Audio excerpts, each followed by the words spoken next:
ተዋህዶ ተዋህዶ ምስክርነት ካለ ብቻ ይምጣ። ከየት ነው? አንድ ነፍስ በመላእክት ሊዘመር ነው።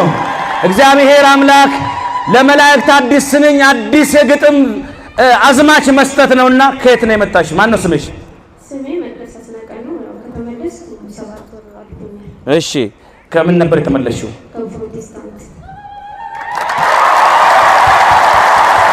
እልል በሉ እልል በሉ እልል በሉ እልል በሉ። ለምን ተመለሽ?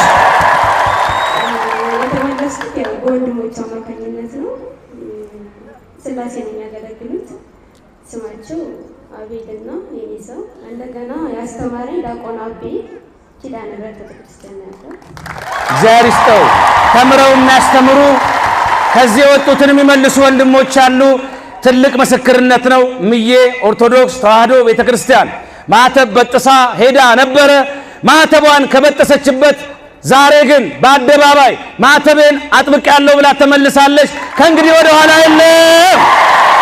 እግዚአብሔር የተመሰገነ ይሁን። እሺ ቀጣይም ሰው ካለ መምጣት ይችላል። የሄዳ ሳታውቁ ሄዳችሁ ካላችሁ የምትመለሱበት ቀን ዛሬ ነው።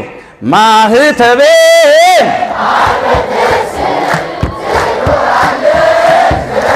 እንደገና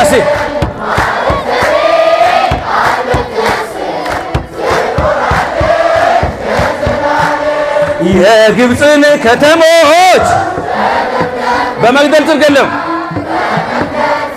ሞተን ግን ማይተብህን ፍታው። ክርስቲያን ብሉኝ ክርስቲያን ብሉኝ እኔ እስከ አንገቴ እስቲ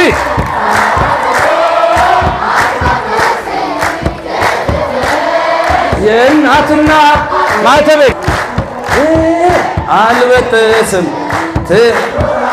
ሁለተኛው ምስክርነት መጥቷል። ማተቤን አልበጥስም። ሁለተኛው መጥቷል። ሁለት ነፍስ ቀላል አይደለም። እልል በል እልል በል እልል በል። ቤት ነው ያለው ነው። ወጥቼ ቢያንስ በአባቶች ልዳሰስ ምናምን ብዬ ነው እና ከዛ በፊት የምኖረው ቅዱስ ገብርኤል ቤተክርስቲያን ውስጥ የሰንበት ተማሪ ነበርኩኝ። አገለግል ነበር። ያንን ሁሉ እያደረጉኝ ወንድም አለቂስ ወንድም ሞገስ ተሳይ ይባላልና እሱን በጣም በቃ ተቋም ውስጥ ገባ። ኦርቶዶክስን መቃወም ውስጥ ገባ። ተቋም ውስጥ ገባ። ምን ነበር? ምን ውስጥ ነበርክ? እንዴ ነበርኩኝ። ዛሬ ተመልሰሃል። ተመልሻለሁ። እግዚአብሔር የተመሰገነ ይሁን። እግዚአብሔር የተመሰገነ ይሁን። ማህተቤ በደንብ ነው። ሶስተኛ ሰው ወደ